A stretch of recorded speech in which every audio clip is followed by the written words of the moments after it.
Hi friends, welcome back to our channel Vintha Govind vlogs. ఈరోజు భోగి మా యాంష్కి అయితే భోగిపళ్ళు వేద్దామని చెప్పి అరేంజ్మెంట్స్ అన్నీ చేసుకుంటున్నాము. ఇంట్లో ఉన్న బ్యాక్డ్రాప్తోనే డెకోర్ అనేది రెడీ చేసాము. ఇంకా భోగిపళ్ళకి కావాల్సిన అరేంజ్మెంట్స్ అన్నీ కూడా రెడీ అయిపోయాయి. ఇంకా అందరినీ కూడా మేము పిలుచుకున్నాము, భోగిపళ్ళు వేయడానికి రమ్మని చెప్పాము. ఈవినింగ్ అందరూ వచ్చారు, అయాన్ష్కి భోగిపళ్ళు వేశారు, బ్లెస్ చేశారు మంచిగా. ఇంకా రిటర్న్ గిఫ్ట్స్ కూడా ఇచ్చాము. లాస్ట్ టైం కూడా అయాన్ష్కి భోగిపళ్ళు వేద్దామని చెప్పి అన్ని అరేంజ్మెంట్స్ చేసుకున్నాము. కాకపోతే అయాన్ష్ ఏడుస్తున్నాడని చెప్పి ఇంకా మేమైతే భోగిపళ్ళు వేయలేదు. అప్పుడు అయాన్ష్కి ఇంకా 3 months. ఈసారి భోగిపళ్ళు వేద్దామని చెప్పి అన్నీ అరేంజ్ చేసుకున్నాము మంచిగా. ఇదే ఫస్ట్ టైం అయాన్ష్కి భోగిపళ్ళు అయితే వేయడం.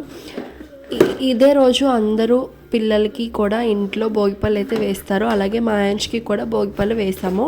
మళ్ళీ నెక్స్ట్ వీడియోలో కలుసుకుంటాను. Until then take care.